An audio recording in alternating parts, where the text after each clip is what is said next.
right, guys, we're going to go ahead and now take a look at these problems that we're going to do with sampling distributions.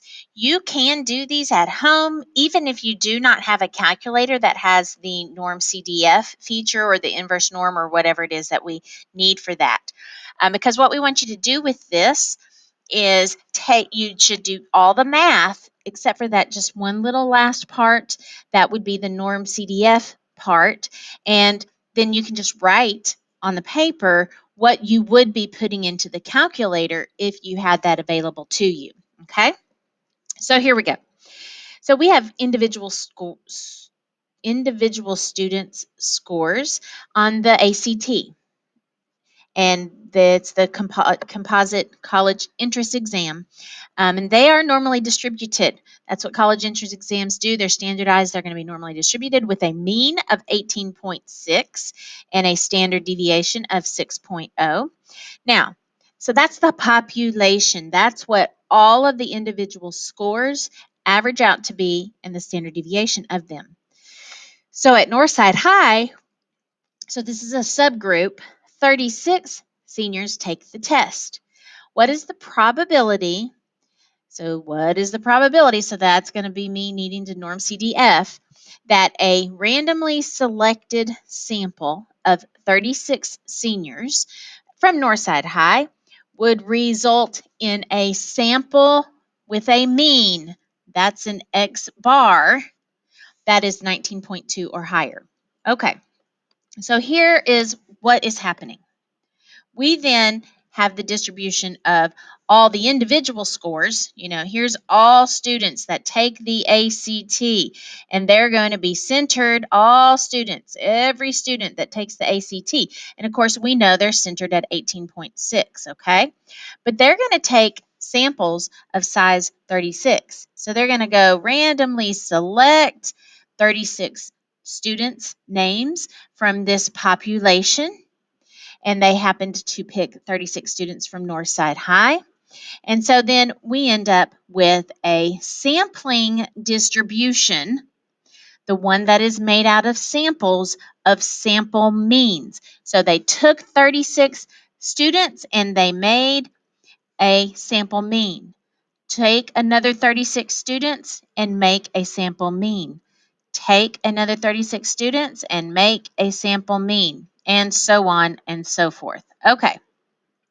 So there is what's going on. Now, remember, we just talked about the qualities of this distribution. It is still centered. The mean of these X bars, the center of these things, is going to be at 18.6, just like the population. Remember, that's what we talked about most in our two most recent lessons. But it will have a smaller standard deviation. Okay, so while the population standard deviation of this one is 6, the standard deviation of this one is not that. Standard deviation of those samples is going to be that standard deviation from the population divided by the square root of our sample size. That's that general formula. All right. So, I always start with what is actually happening here, because you cannot just go through filling in numbers and plugging through and chugging through the math. What's the point in that? We need to know what the heck all this stuff is in context of what you're going to be doing in your life. Okay, so here we go.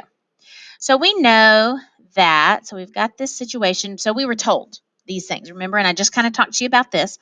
This is the population symbols, that's a mean of 18.6 with a standard deviation of 6. But we're going to go take, I ask you, is the population normally distributed? And yes, we were told that up here in the prompt. Okay, it said it right here. All right, so now let's go fill in some more information. So now we're going to talk about the sampling distribution. Okay, so the sampling distribution is about samples of size 36. Okay, remember that was these samples with samples of size 36 and their averages. Okay, so samples of size 36, And we said they're going to still be centered at 18.6, the same center. But their standard deviation will be different. Okay, looks like I just wrote in the math there, but on the bottom of the previous page, see, here we have, this is that standard deviation for those sample means. And so we got to take the population standard deviation and divide it by the square root of n. So we're coming on over here, and that's how I came up with this. We took that population standard deviation of 6, and we divided by the square root of our sample size. And so 6 divided by the square root of 6 is 1. All right, so now let's see what else we fill in over here. So we know the population is normally distributed. Is this sampling distribution normally distributed? So that answer is yes, and I want you to know why. There's in fact 2 reasons why. So I want to look over here. Here is why. You remember when we talked about the central limit theorem? That's about the shape of the population and the sampling distribution. So let's take a look at this. Talk you through it. Okay, so we actually have a sample size that is large enough. We had a sample size that is greater than or equal to 30. So what that tells me is we are in this section right down here at the bottom. And so these are our sampling distributions down here at the bottom. And then, of course, up here on the top line are those populations. So what this tells me is that we actually are dealing with this section here because we were told that the population was normal. So if the population is normal, then are these sampling distributions normal?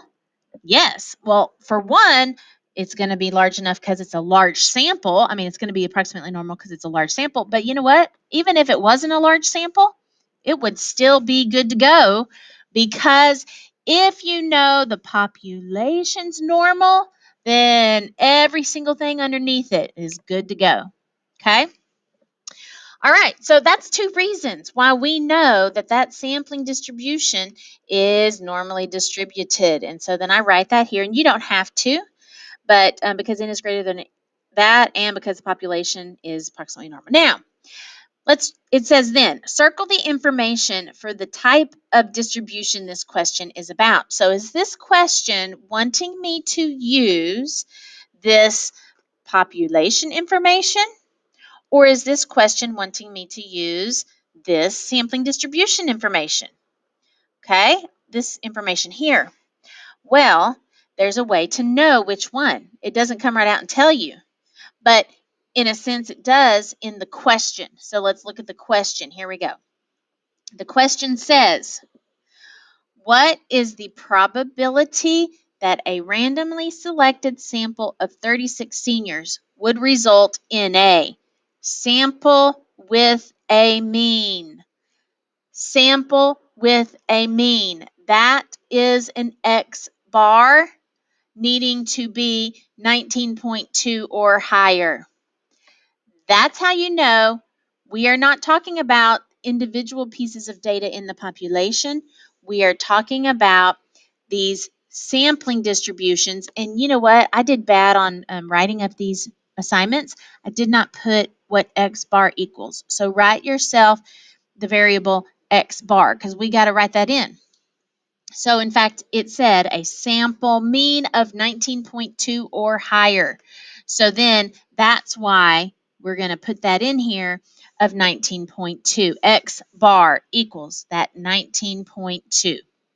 Okay, so therefore I circled this because I knew I was talking about sample means, not just individual pieces of data. We'll actually talk about that tomorrow. Okay? All right, so let's go on and compute. First, let's see how unusual that sample mean was. So we're going to get our z-score, our x bar minus the mean over that standard deviation of x bars. And it actually is the mean of the x bars, but that's the same as the mean. So that was this one here. This is the mean of the x bars, and there's the x bar. That's where I got those numbers. And see, you can do this math in your phone calculator if you have to. This is 0.6. Now, the question it asked, what's the probability that we're going that much or higher? So if we were looking at this, we have 19.2 right here, and we want to go a sample results this much or higher. So we're going to norm CDF the upper part. So even if you cannot norm CDF your information at home, write this out here, okay? And then if you're able to get that number, do so. But we were norm CDFing the upper part, so then that's how I knew to do that norm CDF there. And so the probability that we get a z-score greater than that is 27.43%. Okay, so that's the finish on that. So that's all I'm asking you to do. And what I want you to do is problems 13 and 14. We'll just do 13 and 14 because you've watched a little bit of the video. So let's do just 13 and 14. And then tomorrow I'm going to teach you on this page 15 or on this problem 15 and 16 because we've got two different kinds of questions here. All right, so that is what is going on. And good luck to you on your problems 13 and 14. Make sure you turn those in online.